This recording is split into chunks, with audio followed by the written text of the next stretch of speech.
What's going on, YouTube? This is Dave, Florida Piper, coming to you. It's been a minute since I've been on here, so figure it's about time. It's past time for me to get back on here and check in with y'all, see what's going on.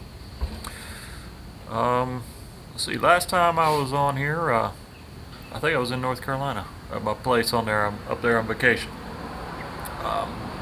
While I was up there, I visited the Cherokee Indian Reservation. Picked up something that I wanted to share with you all here on this video today. So we will start out with a little housekeeping. We're about to crack into Florida Cracker. It's a great little beer. If you haven't had it, I recommend it if you like beer. It's a Belgian style white. It's got coriander and orange peel in it. It's pretty smooth. Pretty light on the ABVs, so you know, if you don't like anything that's super bitter, you might like this. But cheers, folks. As far as what we're smoking, we're going to get into that right now. So while I was there, I met this gentleman down in downtown shops area by Sawnook Village area, right outside the grist mill, and he's a member of the Eastern Band of Cherokee Indians, and he had several tobacco pipes there that he had made, and he was selling them. And so I looked at several of them and picked them up, picked one up. So this is the pipe. Back up a little bit that we got from him, the way he made it. It's made of some variety of soapstone. He called it Dragonstone, I think is what he called it, because it was some kind of a new variety or something that he had kind of discovered in a quarry area there. But I'll talk to it in a minute here, and I'll tell you why I believe it's some form of a soapstone. And then he carved it down into the shape. He took a piece of river cane, which is the traditional stem material, and then he adorned it with this this leather piece. This is removable. If you haven't read up on the traditional story about the Native American tobacco legends, I'd recommend it. It's interesting information about the story behind how man first got a pipe. Let me take this apart here. You'll notice here that this is it's a little bit lighter color here on the end. I believe that what he did when he made this was he put some sort of a finish on the stone after he carved it to shape to make it a little more glossy. I was working with it a little bit right after I bought it, and the stem wasn't removable, and I thought it should have been. So I twisted it a little bit, and I think he had epoxied it in there or something. So once I got it loose, I was putting it back in, and a little crack developed. This used to be about that much longer. Well, about that much longer, maybe to the end of my finger there.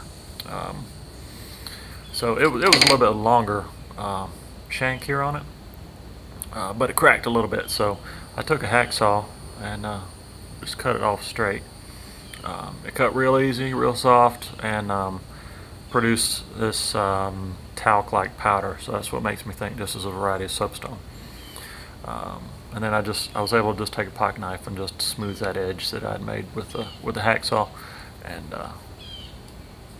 yeah, so it's back to a kind of a pipe shape again. It's not some broken up anymore. Some other quirks about it. I haven't smoked this at all yet. You can see that when he made this, he drilled it really huge. It's got you can see the pipe cleaner going in there. It's got a giant draw hole in there. I mean, it's that size hole all the way down the shank and into the bottom of the bowl. So so I didn't obviously smoke it right after I bought it. I didn't have anything to block that with. Stopped at my local brick and mortar and picked up some pipe screens. So I've got a little brass screen here, and I thought we'd try to assemble this and load it down and and try it out right here. Let's see what happens, you know. So let's see if we can get this pipe screen in here. I've never put a pipe screen in a pipe before, never have needed to, so I'm probably doing it wrong. Y'all can leave me a comment and tell me about all the ways I'm doing it wrong right now. Alright, I'm going to shove that in there just down to the bottom with the tamper. Let's see. Yeah, maybe that'll work. Let it sit down on that little shelf. Hopefully keep that tobacco up there. Alright, the other quirk here was this piece of river cane had a, you know, like bamboo has, it has those little barriers in between. It still had one of those in there, so I had to run a wire hanger through it and get that opened up so it would actually draw through. The gentleman I bought this from said that you know, he'd be honored if people would smoke them, but you know, a lot of times people just buy them for decorative purposes. But he claimed that they would be smokable. As you can imagine, it's taken a little bit of work to get it there, but we'll find out here in just a second how she runs. Alright, so what we're going to try, I'm going to try a nice plain Jane tobacco, first time out, Carter Hall. Thanks River Rat, by the way, for the Carter Hall.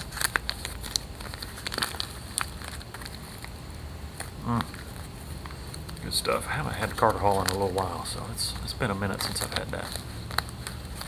It's time to let's put some in here.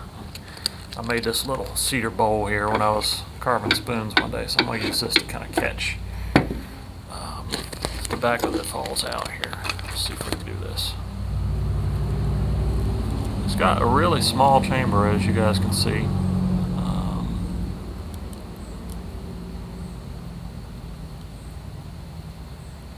Not meant to carry a whole lot of tobacco, I guess. Now, as I understand it, I'm not Native American, obviously, but these pipes were intended for ceremonial purposes, prayers, those types of things. And you think you put your prayers in your mind and put that into the smoke, and as you exhale it, you blow it off into the heavens and up to the Great Spirit, or to God, or whatever your belief system supported there. Alright. We will just get that in there a little bit. The draw on this thing ought to be phenomenal with that size draw hole. We'll see what she'll do there. Just trying to get that last little bits to lay in there right. We'll see.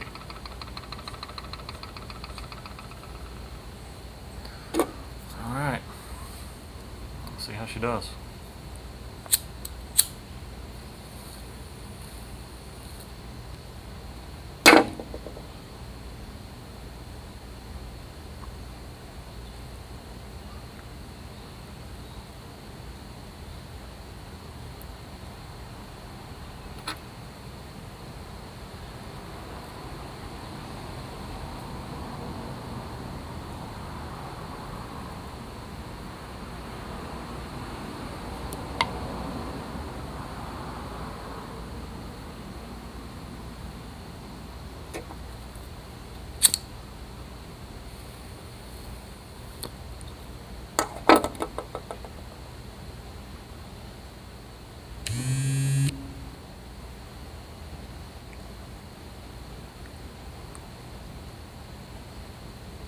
You got to draw a little easy because that big of a hole, you can get some heat come up with it.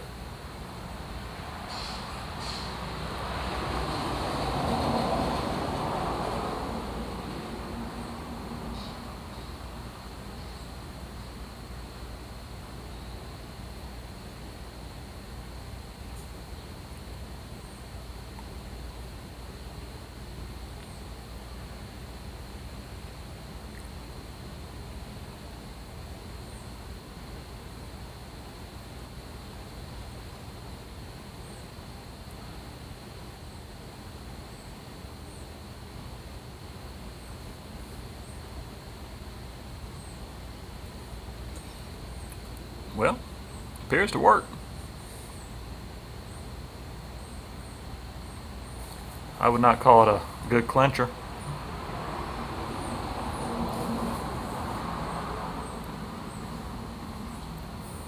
Not even an everyday smoke. Something to pull out as an interesting piece of culture, though. And had a nice conversation with the gentleman who made it, and he told me he had been making pipes since he was a little boy. He had one of the elders had given him a piece of soapstone and told him to go make something, and he made his dad a pipe. And next time he saw that older gentleman, he asked him, "Well, what'd you make?" He said, "Well, I made a pipe." Apparently the gentleman told him, "Well, keep at it. That's your gift." So he said he'd been making them ever since. So anyway, had a nice little chat with him. Seemed like a nice guy. But, anyway, I want to share this little pipe with you. It's an odd one, but seems to be functional.